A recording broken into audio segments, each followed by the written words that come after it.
አፕወርክ ኢንቪቴሽን በጣም ብዙ ጊዜ ይገባልኛል። ብዙ ጊዜ ፍሪላንስ ለማድረግ ስለማይመቸኝ ወይም አሁን ካለበት እንትን አንፃር አልቀበለውም እና ዛሬ ግን የገባልኝ ለየት ያለ ነገር ነው።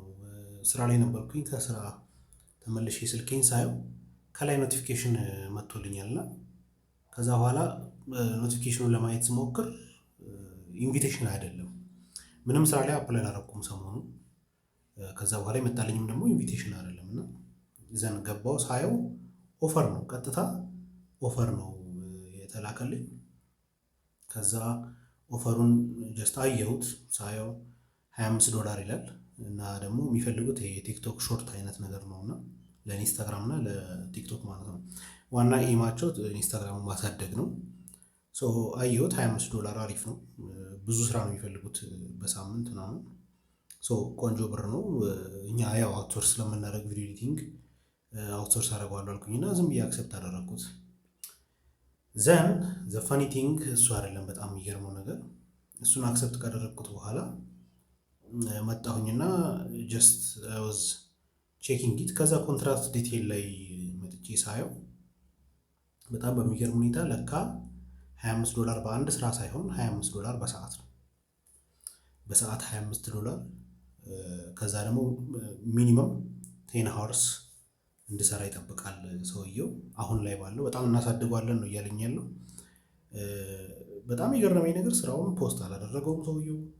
ኢንቪቴሽን አይደለም የላከልኝ ምናምን። ኢቭን ዲኤም ይቻላል አፕወርክ ላይ ቀጥታ ፍሪላንሰሮችን ሜሴጅ መላክ፣ ቴክስት መላክ።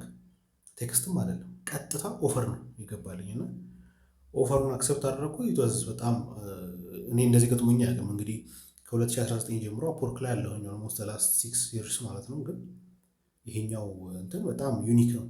ቀጥታ ኦፈር ነው የላከው። ቀጥታ ኦፈሩን ነው አክሴፕት ያደረግኩትና እሱ ገርሞኝ እሱን ላሳያችሁ ነው። አፕወርክ ላይ አሁንም በጣም ብዙ ፖቴንሻል አለ ልላችሁ ፈልጋለሁ። $25 ማለት ኢትዮጵያ ውስጥ አይደለም አሜሪካ ውስጥ የቢግነርስ አቨሬጅ ዌጅ ማለት ነው። አቨሬጁ $16 ነው በሰዓት እና $25 ማለት እንግዲህ የእነሱን ሁሉ ያልፋል። በጣም በአሪፍ ሁኔታ ያልፋል። ፖቴንሻሉ ብዙ ነው ልላችሁ ነው። ያሉት የስራ አማራጮች በጣም ብዙ ናቸው እና አሁንም ተስፋ አትቁረጡ። ሌሎቻችሁም አሁን ደግሞ ወርክሾፕ ላይ ነው ያለነው።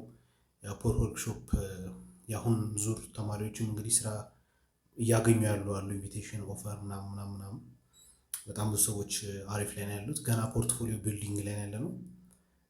ግን ብዙ ቴስቲሞኒዎች ኦልሬዲ መጥተዋል እና ሌሎቻችሁም በተቻላችሁ መጠን አጋጣሚዎችን ለመጠቀም ሞክሩ። ይሄ የተሻለ ነገር ነው። ስፔሻሊ አሁን ደግሞ ዶላርም ስለጨመረ ምናምን ትልቅ አድቫንቴጅ አለው እና ቀላል ብር አይደለም የምትሰሩት። ይሄ እንኳን እንግዲህ $25 በሰዓት ማለት ኦልሞስት ወደ ስንት ነው የሚመጣው? 3700 አካባቢ ነው። 3700 ብር አካባቢ ይመጣል በሰዓት ማለት ነው። ይሄን ያህል ብር በሰዓት በጣም ብዙ ብር ነው። በእርግጥ ሀወርሊ ሬታችሁን ማሰብ አለባችሁ በየጊዜው። የኔ ሀወርሊ ሬቴ ምን ያህል ነው፣ ምን ያህል እገመታለሁ የሚለውን ራሳችሁ ቼክ ማድረግ ጥሩ ነው። ማለት የምታገኙትን በአመት የምታገኙትን ሲካፈል ለምትሰሩ በሳምንት ምን ያህል ሰዓት ትሰራላችሁ ምናምን የሚለውን ካልኩሌት አድርጋችሁ በሰዓት ይሄን ያለው ማገኘው የሚለውን ማወቁ ጥሩ ነው በራሱ። ከዛ በታች የሆኑ ስራዎችን አልቀበልም ማለት ትችላላችሁ፣ ወይም ደግሞ ተቀብላችሁ አውትሶርስ ማድረግ። ምክንያቱም የእናንተ ሰዓት ከዛ በላይ ይመዝናል። ስለዚህ እሱን አስቡ። ግን 3000 ብር ኢዝኖት ቀላል አይደለም በሰዓት ይሄን ያህል ብር ስፔሻሊ ኢትዮጵያ ውስጥ ላለ ሰው።